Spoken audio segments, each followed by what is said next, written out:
सुप्रभात विद्यार्थियों।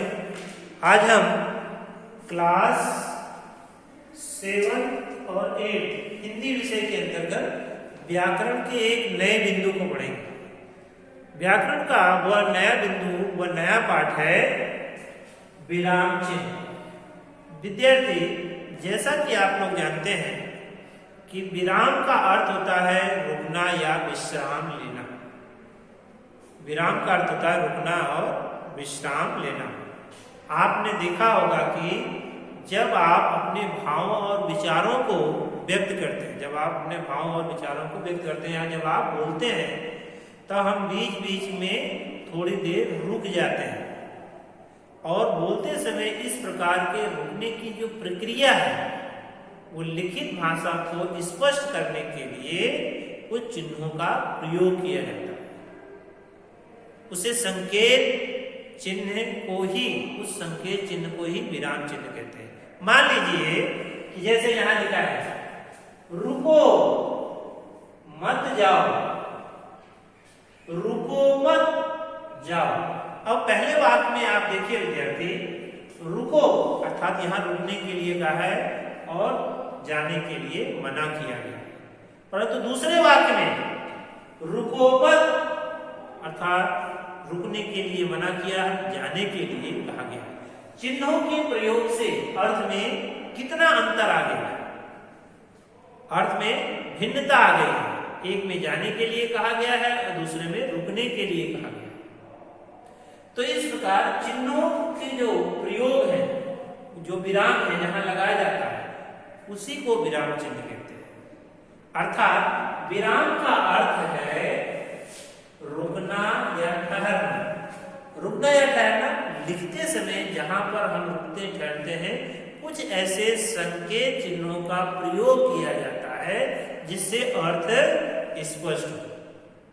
इसलिए हम कह सकते हैं लिखित भाषा में रुकने की प्रक्रिया को स्पष्ट करने के लिए जिन चिन्हों का प्रयोग किया जाता है उन्हें विराम चिन्ह कहते हैं।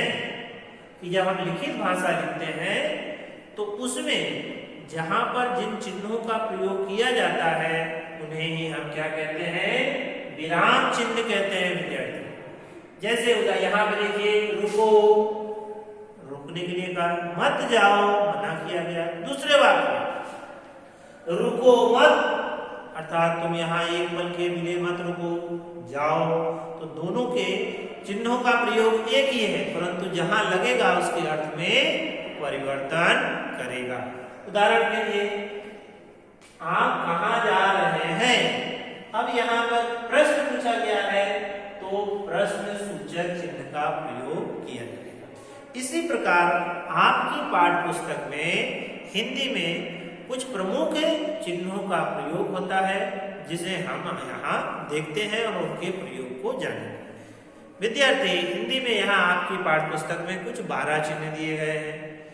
7th में जो है 11 चिन्ह दिए गए हैं। उन चिन्हों को पहले हम चिन्हों को जान लेते हैं, उनके नामों को जान लेते हैं, फिर उनके प्रयोगों को हम देखेंगे। जैसे अल्प विराम, अल्प विराम का मतलब होता है थोड़ी देर के लिए रुकना। उसका जो चिन्ह होगा अल्प विराम का कोमा, इस तरह। अर्ध विराम, अर्ध विराम पूर्ण विराम से थोड़ा कम, तो उसको कहेंगे अर्ध विराम। इस प्रकार का चिन्ह अर्ध विराम। पूर्ण विराम वाक्य के समाप्त होने पर वह प्रयोग किया जाएगा, उसको हम कहेंगे पूर्ण विराम। विस्मयबोधक, जहां आश्चर्य प्रकट किया जाता है जिस वाक्य में, तो वहां विस्मयबोधक चिन्हों का प्रयोग किया जाएगा। इस प्रकार प्रश्नवाचक चिन्ह, जैसे यहां भी प्रयोग किया गया है, तो वहां इसको हम कहेंगे प्रश्नवाचक चिन्ह। कोष्टक, कोष्टक विद्यार्थी 3 प्रकार के कोष्टक प्रयोग किए जाते हैं हिंदी में ज्यादातर। तो वहां पर कोष्टक ही ऐसा ऐसा ऐसा ऐसा या कभी कभी इस तरह का और इस तरह, तीनों प्रकार के कोष्टकों का प्रयोग किया जाता है। हिंदी में ज्यादा इस प्रकार के कोष्टक का प्रयोग होता है। अगला है निर्देशक चिन्ह। तो निर्देशक चिन्ह किसी को निर्देश देने के बड़े चिन्हों का प्रयोग होता है इसको तार्किक निर्देश। उद्धरण, किसी की कही हुई बातों को जब हम लिखते हैं या बोलते हैं तो वहां उद्धरण चिन्ह का प्रयोग किया जाता है। इस रूप में उद्धरण चिन्ह, और इसमें एकल उद्धरण भी होता है इस रूप। दूसरा है विवरण और आदेश चिन्ह।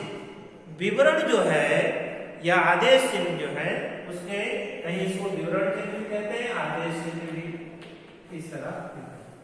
लाघव चिन्ह संक्षेपीकरण के लिए लाघव चिन्हों का प्रयोग किया जाता है। योजक, दो शब्दों के बीच में लिखने के लिए योजक चिन्ह का प्रयोग किया जाता है। और दूसरा है उपविराम। इस प्रकार विद्यार्थी ये आपके विराम चिन्ह, हिंदी के विराम चिन्ह है, हिंदी के विराम चिन्ह है जिनका हम लिखित भाषा में इनका हम प्रयोग करते हैं। धन्यवाद।